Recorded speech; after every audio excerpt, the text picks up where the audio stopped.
ilaha illallah.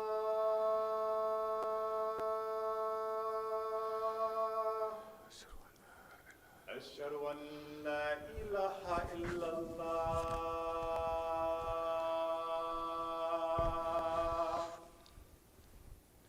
Ashhadu anna Muhammadan Rasulullah.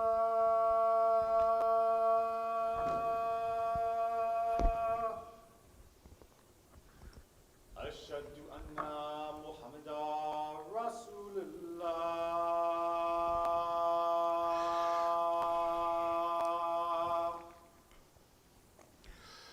حي على الصلاة.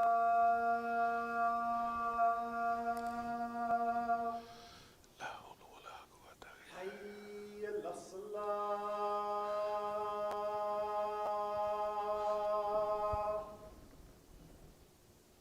حي على الفلاح.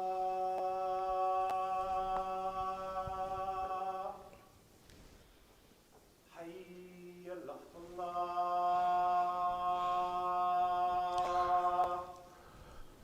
الله أكبر الله أكبر.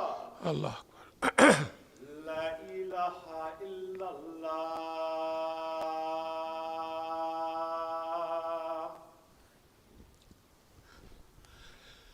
بسم الله الرحمن الرحيم.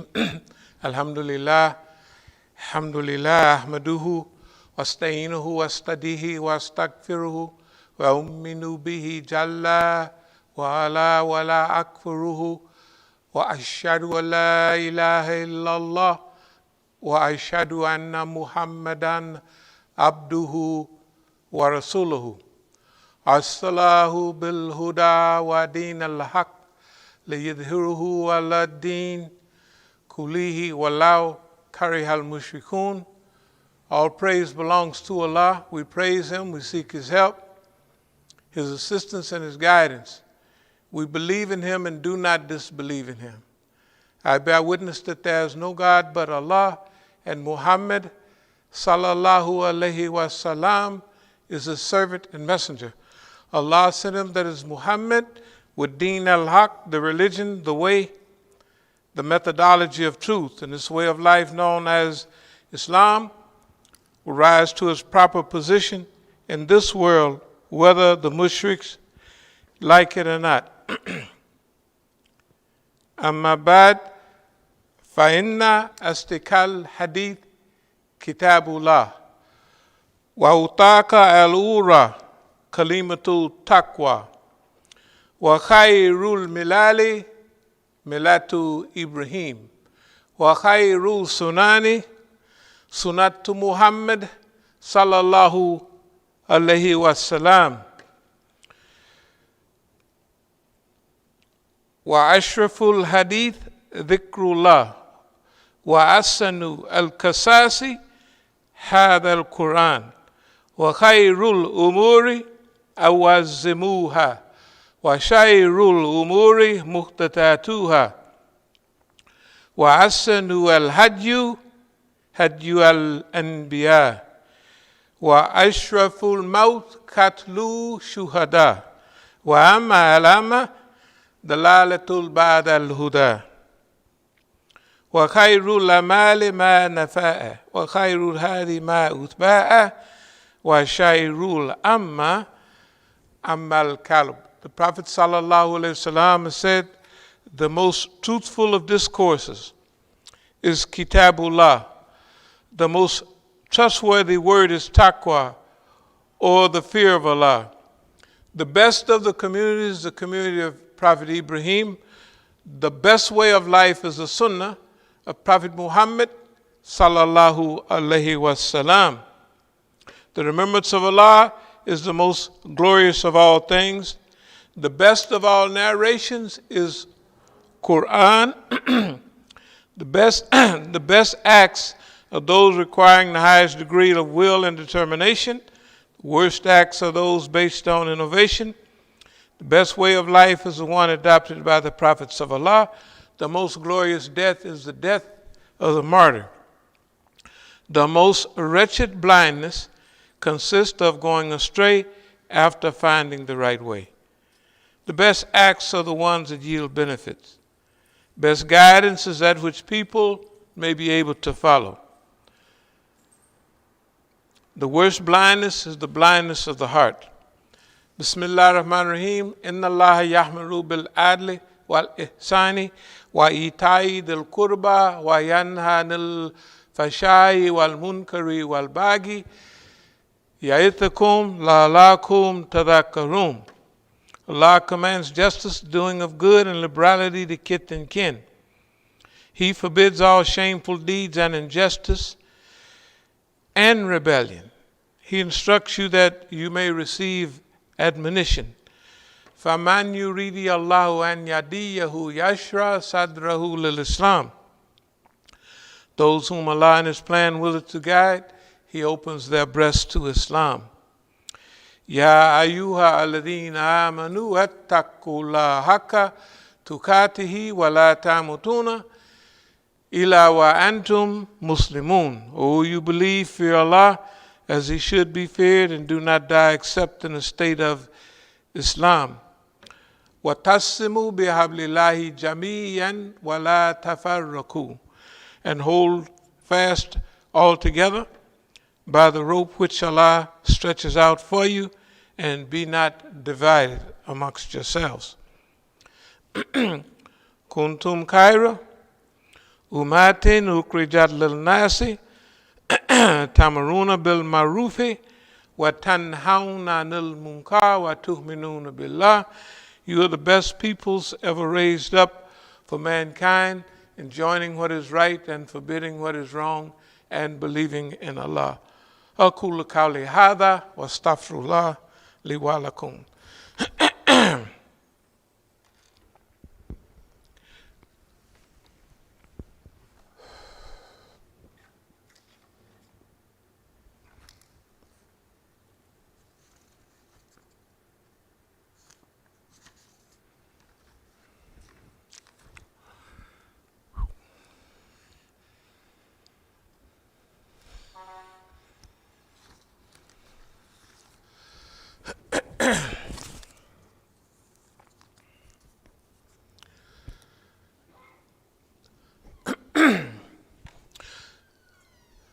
Bismillah ar-Rahman ar-Rahim.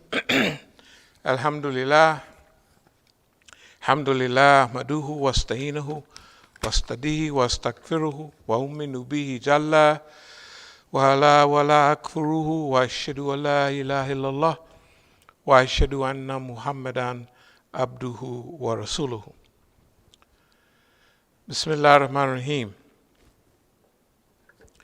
Ya ayyuha alladhina amanu إذا لقيتم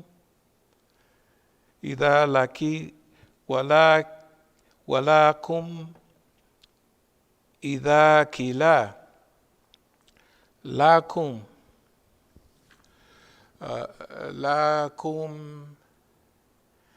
أنفروا في سبيل الله أتاكلتم إلى الأرض أديتم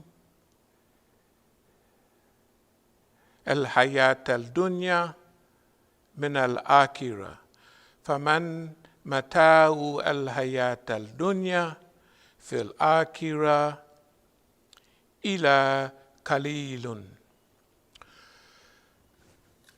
I'll begin to read the translation in a minute, but right now we're dealing with a lot of stuff in the United States.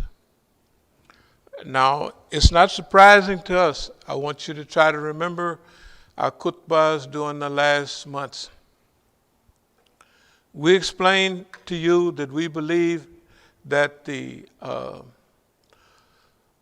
assassination of Brother Floyd up in Minneapolis was an arrangement by the police department or the federal government, that they had selected this police because of studying the records of police officers.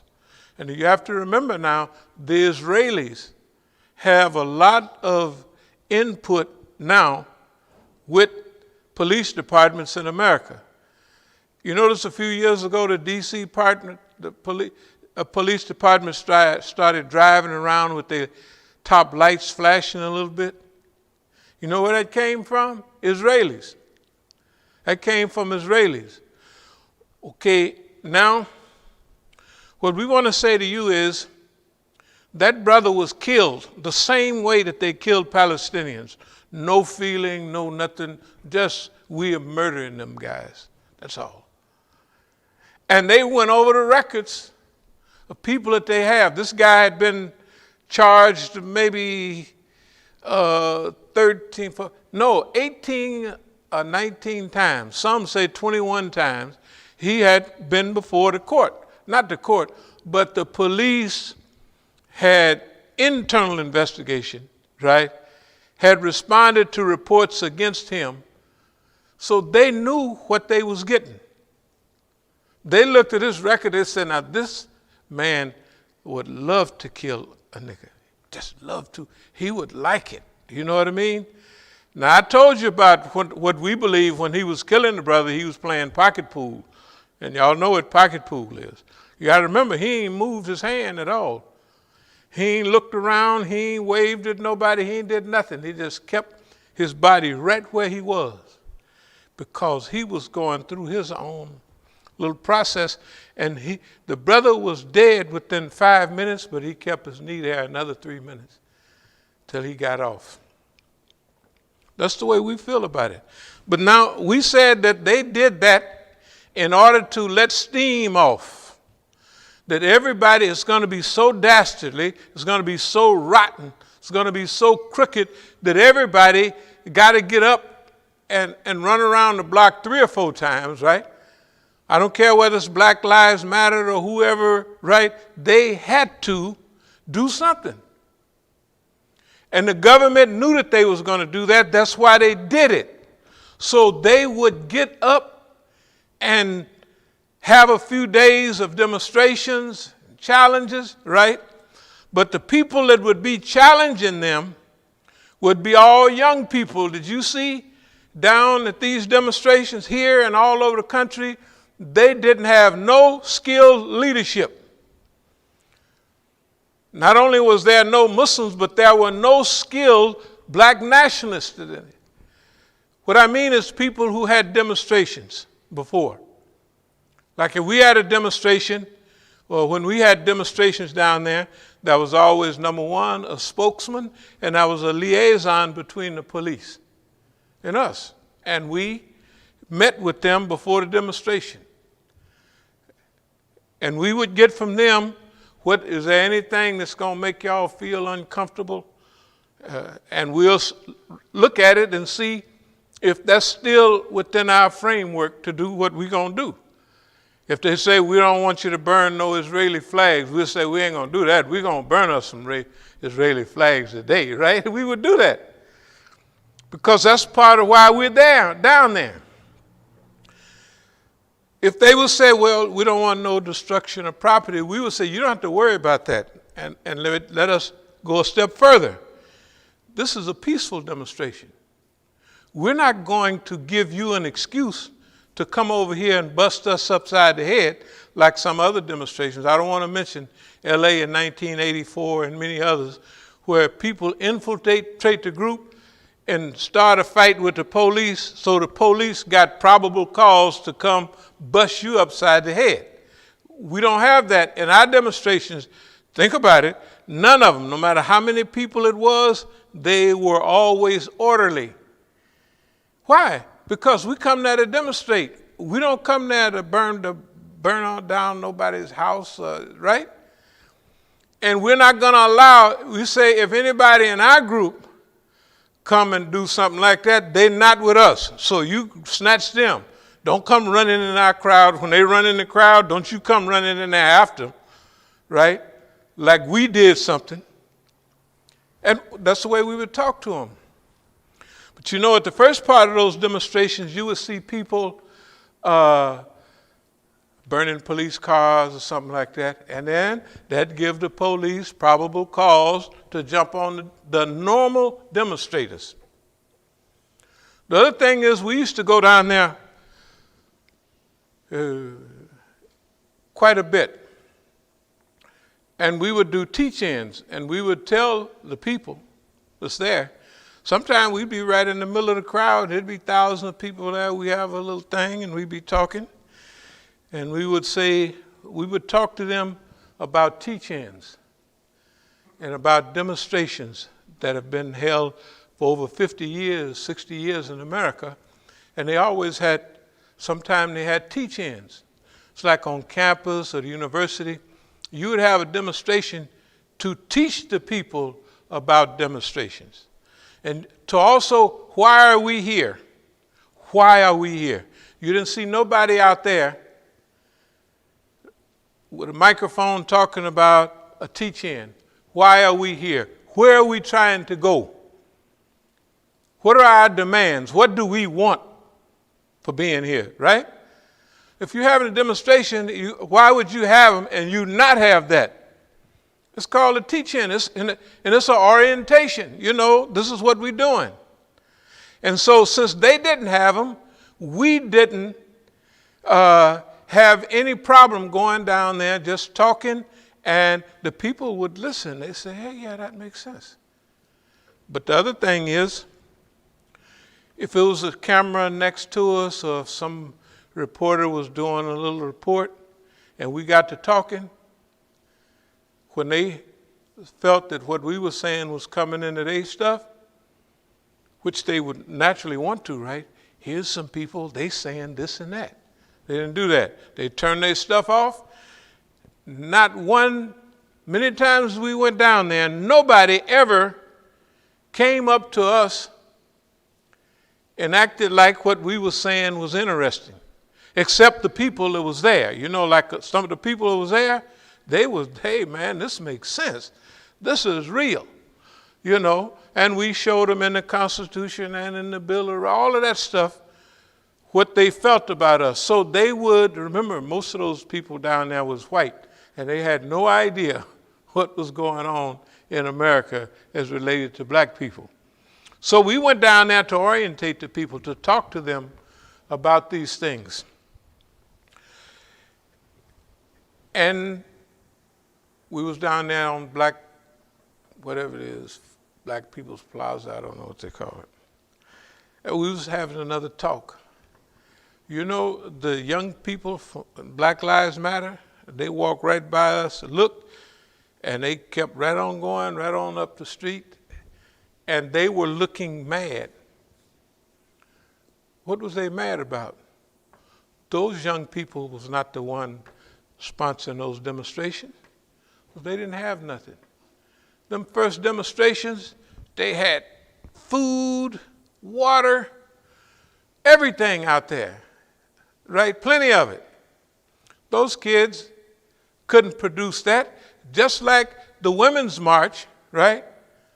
Over 1 million people couldn't produce all of them buses, cannot produce all of those people coming out. We participate in demonstrations. We know what it takes to make a successful demonstration. If you have 1 million or 2 million people down there, the unions are involved. The organizations are involved. They got all them buses pull it, right? That means that's bigger than 5 or 6 Negro women had an epiphany, and they pushed on the computer, and they get them people all over the country. It don't work like that. That's not the way demonstrations work. Demonstrations have to be organized. They have to have a purpose. They have to have a focus. And remember the demonstrations. You never heard from the people in those demonstrations any clear-cut reason why we're here. Oh, we want to defund the police, and we want to do this, and we want to do that. Well, that demonstration was on purpose. They initiated. They had black people run around the block 3 or 4 times, right? And then they go home. They went home. And then, now I want you to remember this. What did we say they was going to do after that? They're going to blame it all on you. They're going to blame it all on you.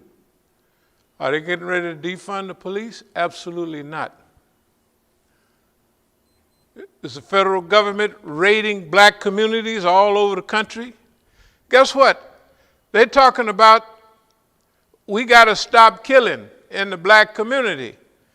And Donald Trump got pictures of black kids that just got, now remember, let me go back.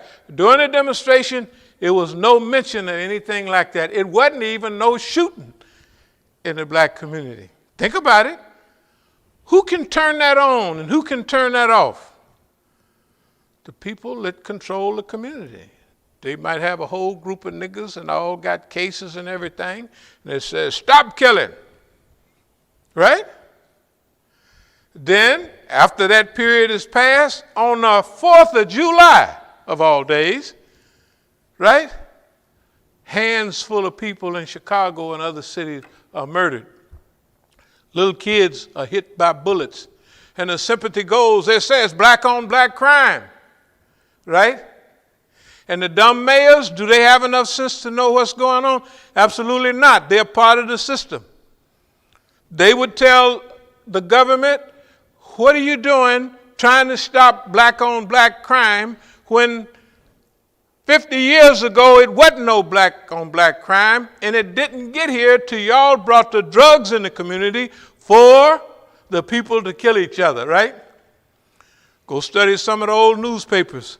When we were challenging the system in the late 60s, very early 70s, it was hard for you to get a gun. You know, Jonathan Jackson, George Jackson's, but Angela Davis got put in jail for buying weapons for them. Of course, they knew they was coming. That's why they killed them all. Billy Christmas and all of them, Jonathan Jackson at the courthouse over there in San Rafael. After, when I came back to America after a few years, I was in the LA County Jail and I heard people saying stuff I didn't even know what they meant. Chitty chitty bang bang, ain't nothing but the Crip thing. Man, I killed me a nigga the other day and we did this and we did that. When I left, black people was, you know what I mean? We was helping each other in a few years. And when you open the LA Sentinel, all the preachers and all the people were talking about white groups and white organizations that were making weapons available to black people. When we was fighting the police, you couldn't get none. When we killing each other, you can have all the weapons you want. And guess what? In those days, the most famous weapon was the Uzi. And you know where the Uzi come from? Anybody know? From the Zionist state of Israel. It was brand new. Even the Israeli army didn't have Uzis. And the Negroes here in LA had Uzis. Why that? Because they watched television. And in the old gangster movies, they had drive-by shootings. Remember? All them Tommy guns going off and they shooting all up the place. Well, the Negro don't have enough sense, to go and make a hit. White folks wouldn't do that. Gangsters don't do that. They hire somebody to make a hit. And they hit them here, they hit them there, bam, bam, and they gone. But the Negro, of course I was one of them, was raised on untouchables, the old untouchables. And every week it wound up how? They driving by in them old cars, shooting up the place with a machine gun. And the Negro adopted that principle. And 90% of the time, he killed everybody on the block and didn't. The safest place you can get, if the Negro is shooting, is right in front of him. Because the weapon got, that Uzi it's going to go around, right? Unless you're professional about it. So the Negro go hanging out the cars and shoot up the house, and the thing goes all over the place and kill all the children, people's grandmama and everything, right? Because he was raised on television. I saw one thing, the Negro, for a silencer, he put a potato. Or anybody see a potato on the end of his gun? And the niggas hold their gun sideways. You ever see that? You ever see a police hold his gun sideways? You ever see a soldier? You ever see any professional hold his gun sideways? Have you? Who holds their gun sideways? The Negro. Because they done taught the Negro how. And then right out there, they selling dope. If a nigga step on their shoes, they'll blow him away. Isn't that right? But what they do, you can stand there, well, not now, it's some cool down, and watch. When the police come, them niggas throwing their guns in there and all the stuff out there. They ain't got them guns to shoot the police, they got them to shoot you. And they know it. They know it. What we're trying to say is, we have been thoroughly studied. They know us, they know our behavior, they know what we're going to do. They know when we're building up a little pressure, so they develop something that will allow that pressure to escape, like letting the cap off a steam thing and the steam go out. But if you drive that steam in a certain direction, it can push your engine, right? Even an old-time train, a steam engine, right? It's power. It can run a factory if you direct it. They don't want us to direct any of the internal things that are developed. Police brutality is getting out of hand. And eventually, if it's not released properly, it'll be an uprising. They didn't study this in detail, so what they do is they cause the problem, let you run around, and they just let your steam go out all over the place. It's not directed toward anything. Boss man is dirty. He ain't a nice guy. He's not nice at all. And then, after it's all over, they blame everything on you. They change the whole subject. The subject is not police brutality and all of that stuff now. What's the subject? Y'all watch the TV? What the news? What's the subject? Jews, we are sorry we said this about, or they got some Negro, supposed to said something about some Jews or something, right? And now he's apologizing for us, for the Jews. And this stuff don't have nothing to do with Jews. Have something to do with us. They changed the whole subject. This system manipulates the people so bad because the people are slow. You can't, look, the people are so slow right now, right? They got the police. Old Don, he meant to do this all the time, but thank God he messed up a little bit. When he was down there shooting the flash grenades at the people and all that, and then he walked over to the church holding the Bible upside down, right, took a picture, had the generals walking with him. Then the big generals, Colin Powell and them that used to be Secretary of State, and Mad Dog Mattis them, they said, this is not what we're about, the military. And then the general that was still in the Army now, four-star general that had walked across there with old Don, he said, the military is not about this. We fight external enemies. The military will not be loosed on the people. That's what them generals said. Why? Because so many of their people came back, right, wounded and all blown up. There's 22 people every day commit suicide in America. That is soldiers. Wounded warriors, they call them. And you see advertisement on TV, help the wounded warriors. Why ain't the government helping them? They come back here with the leg blowed off, the arm blowed off, and half a brain, and the government few years ago, it was 155,000 homeless veterans. And them old generals say, they don't like our boys. You ever hear them old crackers talk? Our boys, look how you did them. They come back here. Sure, I have a fine job. I'm a general. But our boys come back here blowed up, and they'd be over at the Veterans Hospital crying. I got a guy in there. This is a real story. They want to make sure, or they're trying to force him to prove that he needs 100% disability. He have a leg blown off, he got an arm blown off, and he's missing one eye. And he's sitting there crying because of people. You're so stupid, you can't see that I'm 100% disabled? What the hell is wrong with you people?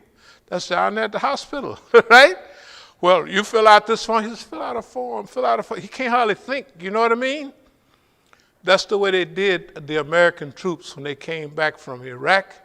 Both times, when they come back in 91, they were saying, man, we got some, they was using depleted uranium. Depleted uranium. That means, you know, they were having radiation diseases, and the women was having children the same way with half a head, two heads down, and in the U.S., just like they was having in Iraq, except there was one or two here in the U.S. Over there, they was having plenty of them, right? And what did they say in the news? Madeleine Albright, they said, well, we think our sanctions have produced 750,000 deaths. What do you think about it? She said, I think it's worth it. That's what she said, the white lady right there, right? She said, I think it's worth it. I think 750,000 Arabs, so what? 750,000 Muslims. And then went over there right after that, weapons of mass destruction. What did they do? You find any weapons of mass destruction? Nothing.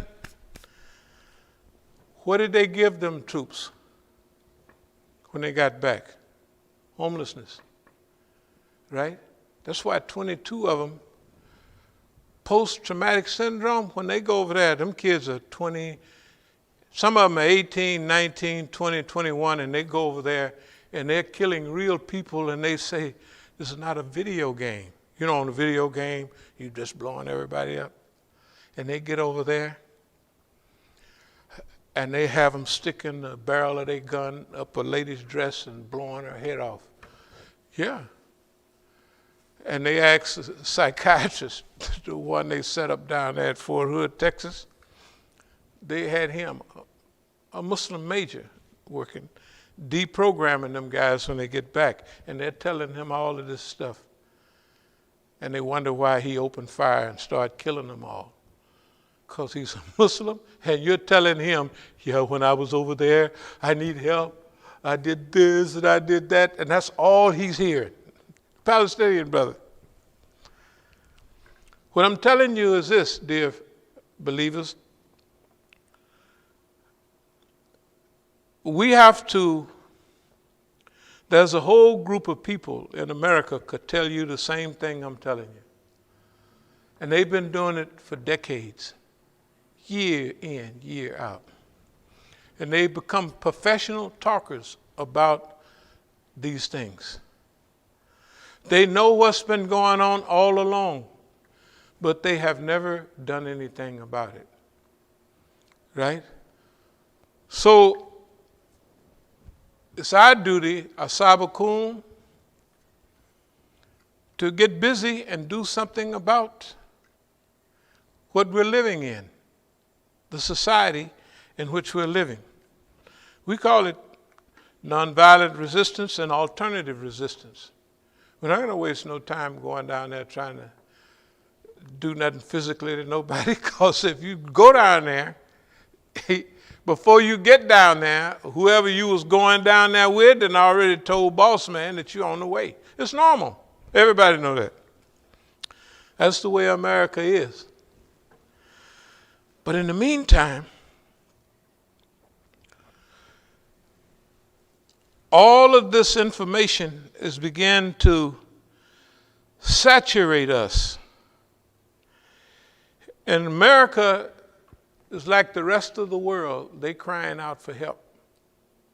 When I say America, I mean the people.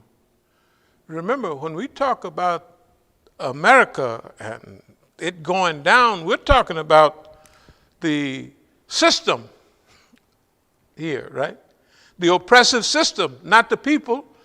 Why? The people are our uncles, nieces, nephews, cousins, right? So if America collapsed, without the proper collapsing, they collapse too, right? So who wants their family to go through all that? No, we have to help rescue America, the people of America. You can't do nothing about the government. Well, you can, but that's going to take time. So here's what we're saying. Oh, you believe, what is the matter with you? That when you are asked to go forth in the cause of Allah, you cling heavily to the earth. Do you prefer the life of this world to the hereafter? But little is the comfort of this life as compared with the hereafter. So Allah subhanahu wa ta'ala is saying, oh, you who believe, that's me and you, what is the matter with you? When you witness all of these things going on, and you are now developing a responsibility to change it, because in the Quran, Allah says, I will not change the condition of a people until they change that which is in themselves. And even in these demonstrations, how many Muslims did you see? How many Muslim organizations? They had a couple of statements of solidarity. But did you see any? I only heard one group in L.A. That even had enough courage to get out of the kitchen. But you didn't see the Muslims. You didn't see hijabs. You didn't see kufis in these demonstrations. Not the one I saw. Not the ones we saw. And we definitely didn't see none down there. We get a As-Salamu Alaikum every now and then. One day, in fact, we actually saw a carload of Indo-Pakistani Muslims right down there. They was going down there, and may Allah bless them. That's the only crew we saw, about a family of 5. But we didn't have the people who are professional demonstrators in America. They could have helped those people, or they could have got up next to them and made certain encouraging inquiries about why you're here, what you're trying to do, and then give some direction. What do you mean, direction? They didn't have no direction. Think about what you saw. If you saw some Negro with a red and green and all kind of black outfit on, dancing and jumping up and down, he'd be on TV. Right? The Negroes would be on TV. And they'd be following around, shaking bells and all of that. But did you see anybody with an outlined program? Why are we here? You got to remember, all of America was up and out. All of America was up and out for what? And what did you get for it? They'd run us around the block 3 or 4 times, right? Gave us a little exercise, played a little music. In fact, every time we'd get to talking, that's what they would do. You notice, remember that? They would get that music box would pick up. The one thing we learned about demonstrations, we would have when we would participate with black nationalists and other African American groups, man, we would have such wonderful lectures on colonialism, post-colonialism, right, on all of those subjects, right, on white oppression and all that. And then you could have 3 hours of that. Then when the band come on, what happens? Within 2 minutes, all of that ilm, all of that knowledge, all of that focus has gone. That guitar plays it on right out the door. You ever been to demonstrations like that? You had wonderful lectures, right? Wonderful direction. And they come up with the guitar and the tambourines and it's gone. See, they be playing games with us. They be playing big game. Now we can slow them down on that. So the Quran is saying, oh, you believe, what is the matter with you when you are asked to go forth in the cause of Allah? You cling heavily to the earth. That means when you are asked to do something in the cause of Allah, right, in the cause of rescuing humanity from its own destruction, you cling heavily to the earth. Al-Hayat al-Dunya. But it says, Fil Akhirah, the next world is the best. Akhirah is the best, right? And they use the word here, Qalilan, that this world ain't nothing compared to the next world. This world is absolutely nothing compared to the next world. Now this is from Allah. So Allah is asking us, there's another ayah, unless you go forth, tanfiru, unless you go forth, He will punish you with a grievous penalty and put others in your place. But him you would not harm in the least, for Allah has power over all things. So go forth. If you don't go forth, Allah is going to exchange you, going to substitute you with somebody else, right? Because remember, for us, this is a big deal. For Allah, this is passing time. Time don't affect Allah. Me and you, we don't affect Allah. Whether the wind blows, it don't affect Allah. It don't affect Allah. Is not affected by what we do. And if we don't do what's on the schedule or the possibility for us to do at that time, hey, we're gone. Go forth whether equipped lightly or heavily, and struggle with your goods and your persons in the cause of Allah. That is best for you if you but knew. So, and one, it used the word thaqal, could be thick or heavy, So technically, according to one of the other dictionaries, it means go forth whether you're thin and nimble, you know what I mean, and jumping up and down, or you're old and sluggish, right? Thick, thaqal. Whether you're old and sluggish. That's what it means. Go forth, whether equipped lightly or heavily. Don't make no difference what you got. Right now, we're not getting ready. We're always doing something within our, I don't call it limitations. But now, this stuff is so silly and out of hand that we just have to go through our own technical revival. So we're going to do what we can. We're going to do what we can. This project management, first we're going to start by using what we have around here. So we'll put a dumpster down there, clean everything out at the bottom. All of it, got to go. House over there we're working on, we'll make that our headquarters for this new movement. Not new movement, this ain't nothing new, it's the same thing. We always doing this. But it's time, Sabiqun means the people that go out ahead of everybody else. As-Sabiqun, one of the things it means to win in a race, to predict, to anticipate, to go out ahead. And As-Sabiqun, something may be getting ready to hit them, and they duck without even knowing why they ducked, right? Or they come out like we're talking about this. Nobody else is talking about it, right? Is the other masajid talking about this subject? Not in this way. So we say, As-Sabiqun say what needs to be said before anybody else may even recognize what need to be said. They may do the job that have to be done, and they're gone to the next job. They ain't even stopped and looked around at the one they did, right? It's just like all the stuff we was doing decades ago. Everybody see now that it's exactly what it was headed for. But nobody did nothing about it.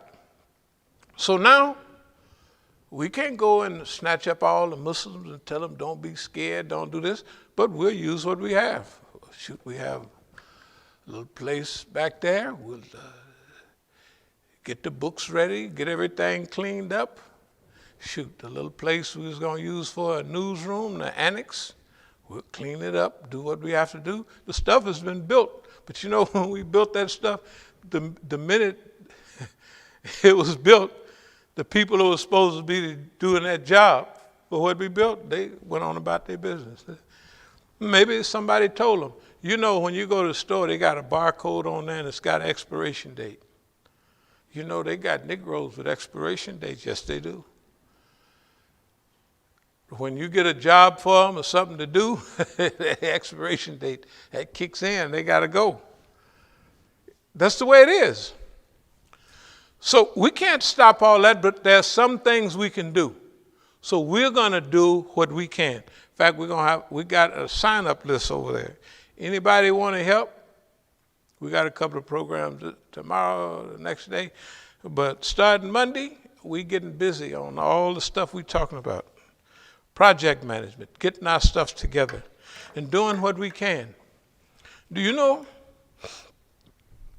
the Declaration of Independence there's one paragraph that they was going to put in the Declaration of Independence about slavery, you know. But they didn't put it in there because they made so much money off. Everybody, Northerners, all the people made money off of it. And so they said, well, all the big boys were slave owners. George Washington, he had 300 slaves. Old Tom, he had slaves and he liked slaves. He wasn't prejudiced. He got all kind of kids, all them red freckle-faced kids still running around here today. Right? From Sarah Henry, something like that. They still here, and when you look at them on TV, you say, oh, Tom was a red freckle-faced. These guys, that's 5 generations ago, and they still got some of them same freckles they great-granddaddy, old Tom had. Right? So, but he didn't let his slaves go. Right? And he was the 3rd president of the United States. George was the first. Well, at least he let his 300 slaves go when his wife died, not when he died. So if you was going to put that in the Declaration of Independence, you was going to have to be, ain't nobody going to declare no independence. What are you talking about? Let them go? Who's going to do the work, right? Who's going to pick all that cotton? I can't pick no cotton. So look at my hands. So, y'all ever heard of the 13th Amendment? 13th Amendment. Remember the movie Lincoln? Y'all remember that movie Lincoln when he was really pushing for the 13th Amendment? That there's no more, from this day forward, slavery is abolished in the United States. Except for those who have been convicted of a crime. Y'all too young to remember, but they used to sentence you. You were sentenced to 15 years at hard labor. So, have you ever wondered why they have a system designed to snatch niggas up and put them in jail? Now, especially the South. Y'all have seen the movies, them chain gangs down there. Slavery was gone, but the chain gang was always full. Why? Because you can still be a slave in the United States, not last month, right now, if you committed a crime. And when y'all go to court, do they let you off like the white folks? Do they, these big lawyers, you know the big lawyers, they let him out of jail, then they put him back the other day. Cohen, something like that. I don't know. Then the judge said, oh, you got to let him out because they let him go because of all this coronavirus going around. Well, they got 500 people down in the women's penitentiary in Louisiana. You see them let them go? Do you know of anybody? You know, Michael Vilkin, when I was in the pen, the judge, I just got out. This was the junk bond king back in the 80s. He sold all them junk bonds and he got zillions of dollars. When they convicted him and sent him to the penitentiary, he got a call in the middle of the night saying, you can go home. You got any niggas that was in the penitentiary with you? They got a call one night, say you can go. And then his fine, you know what he paid it off in? Junk bonds. The same thing got him put in the penitentiary. He paid his fine, I don't know how many $1 million, in junk bonds. They junk. They cost about $20 for the whole batch. And he paid his, I don't know how many $1 million fine in junk bonds. When they say the system is rigged, what do you think about it? Yeah, what do you think about it? Okay, should we put up with this perpetually or should we do something about it? Unless you go forth, so the Quran says, whether equipped lightly or heavily. Lightly or heavily? we don't have nothing. Basically, there's a few of us, that's all. But we're going to get busy. No, we're not going to get busy. We've been busy all the time, doing what we can. But now we got to ratchet it up. If you don't go forth, whether you're young and nimble and loose, or whether you're old and stiff and thick, right? That's what it means.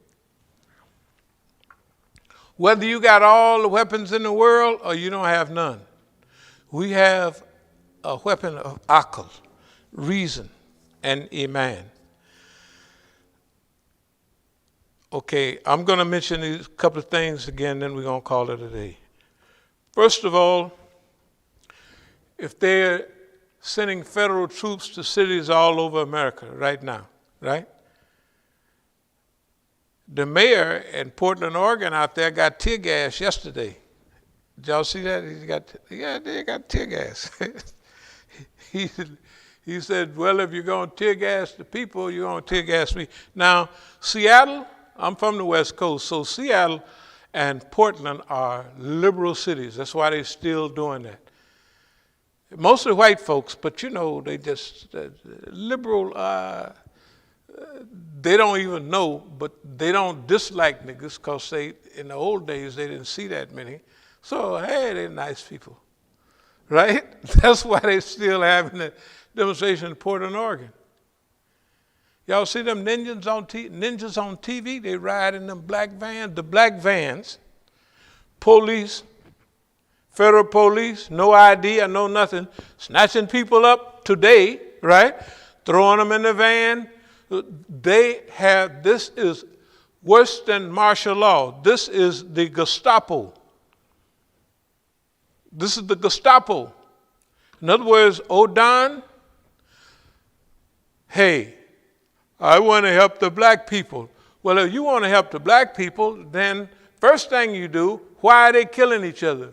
Well, it looked like drugs had something to do with it. Well, stop the drugs first, right? If you're so serious. You know any black people that bring drugs from overseas here? I know I'm the only cocaine dealer from Colombia that was bringing cocaine up here. I didn't even see nobody else. I never met nobody else, Negroes from America. Everybody was white. Everybody was white. And the way it's run, you know, they have 17 military bases down there. Because the guerrilleros, the guerrillas, got into the drug trafficking, they started making so much money they could buy all new weapons, and they was better armed than the government. So the U.S. had to go down there. I thought it was 7 U.S. bases. It's not 7. Somebody said 17. Suppose you dealing and then the people cutting into your business, right?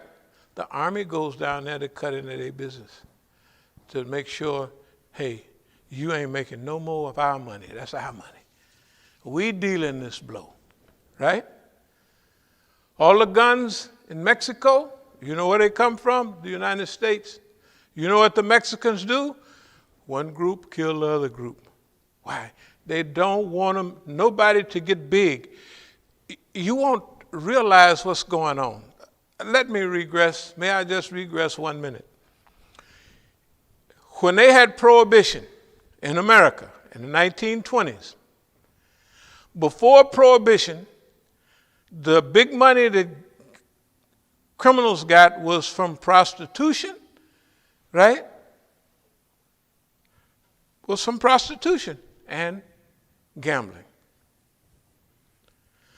After prohibition, one man in Chicago was making $720,000 a week in old-time money. That's like 720 million now, right? Think about it. Gangsters all of a sudden, all them Tommy guns shooting people, right? The gangsters got so big and so well organized, that's how the mafia and all these other big groups got big. When the government saw that they getting that big, they repealed prohibition. Why? Because it won't work. In 12 years, they said it won't work. Forget it. The Negro been dealing drugs here big time. The first big group when they got big money was when we was dealing, way back when, because they needed people to sell the dope to everybody. Okay, who are the big organized gangster Negroes in the United States? Where are they at? Here in D.C.? What's their crew? They got a big structured multi-million-dollar organization that's linked with California, Texas, and everywhere else. A syndicate. Where is the syndicate? What about the organized Negroes in California and other places? And Chicago, because Chicago is a gangland city, you know, gangs. So is L.A. Those are the two most gang-infested cities in America. Okay, why they never got big? White folks got big. Italians got big. Bugs Moran, them, all of them, they got big. Why the Negro don't get big? Because they control the flow of drugs. And every time you get $4 or $5 in your pocket, they go to your cousin, of course it's a Negro, right? Give him some guns and give him some drugs and point out that that's your competitor over there. And you fight each other. Crips and Bloods. It don't make no difference what it is. Remember the rappers making all that big money? East Coast rappers killing West Coast rappers. West Coast rappers killing East Coast rappers. Niggas killing each other. They make sure. That's why when they had these niggas up here on the hill, supposed to have done something to my grandson, and they wanted some, I said, take it easy, we'll talk about it. Why? Because if we would have been jumping on them niggas and we come to the masjid 5 times a day, right?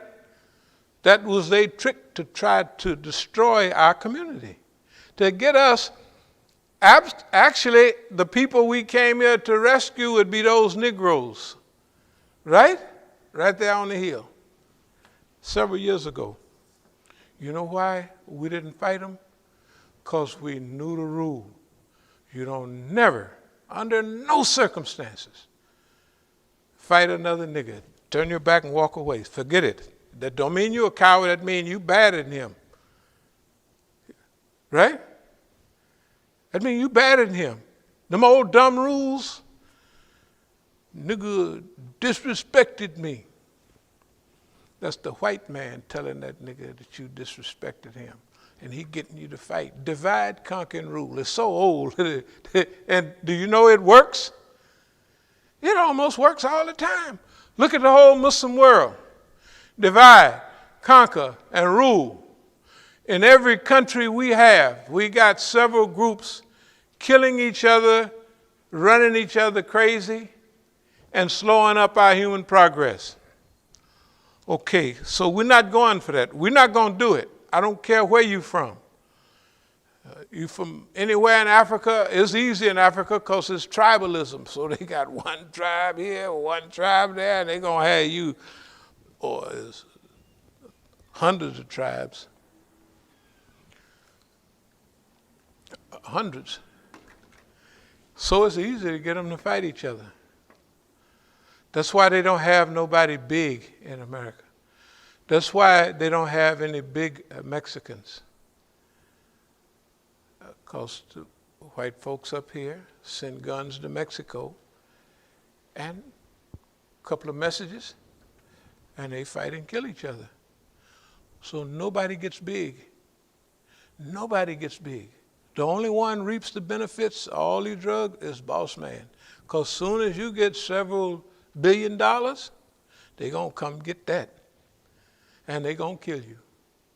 Look at all the big boys throughout recent history.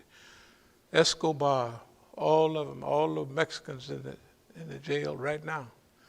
Nobody gets big. Nobody gets to keep what they don't get to keep it.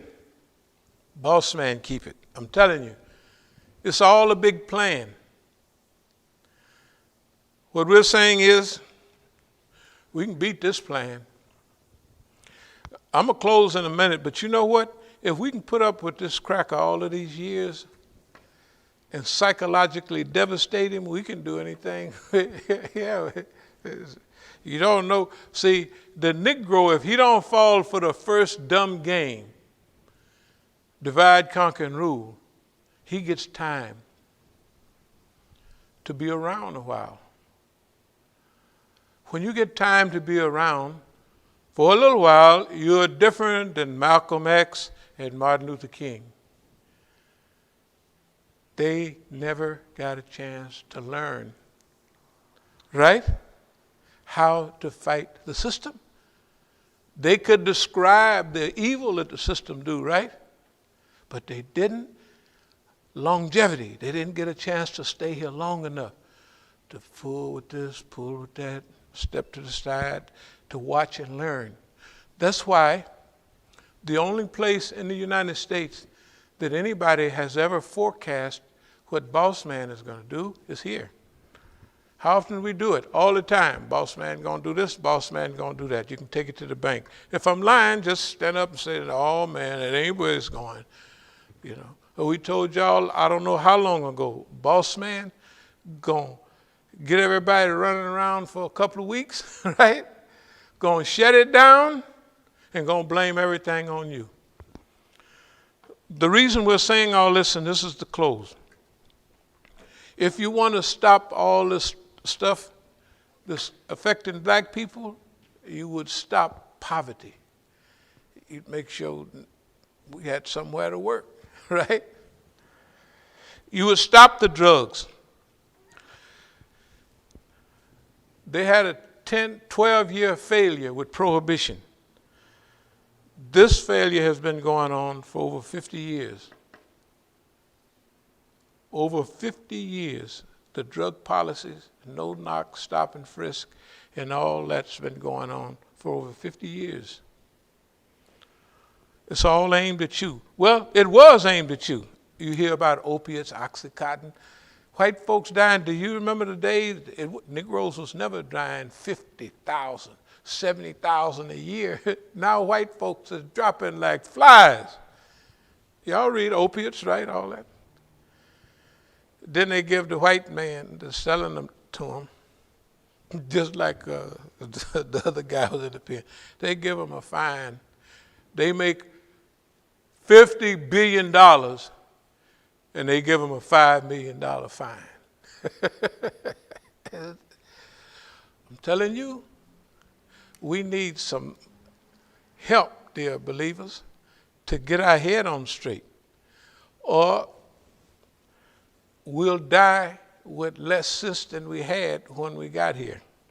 Okay. The next thing, boss man don't learn from history. He don't learn from history. He don't learn from his wars. He ain't learned from nothing. And so we have to take care of it. We're going to have, as a pen over there with a sign up, anybody want to help in this project management moving forward. You want to do a little help here, a little help there, right?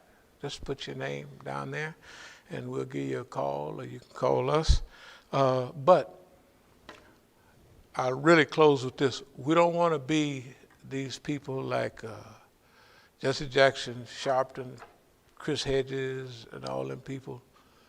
They describe the problem perfectly. They never do nothing about it, right? They get their money from describing the problem, right? But after all of these years, they should have figured out something to do. If they don't, that's their problem. We're going to do what we can. O Allah, we seek thy refuge from anxiety and grief. We seek thy refuge from lack of strength and laziness. We seek thy refuge from cowardice and niggardliness. We seek thy refuge from being overpowered by debt and the oppression of men. O Allah, suffice us with what is lawful. Keep from us what is prohibited. With thy grace, make us free from want of what is besides thee. Ameen. Comment to Salam.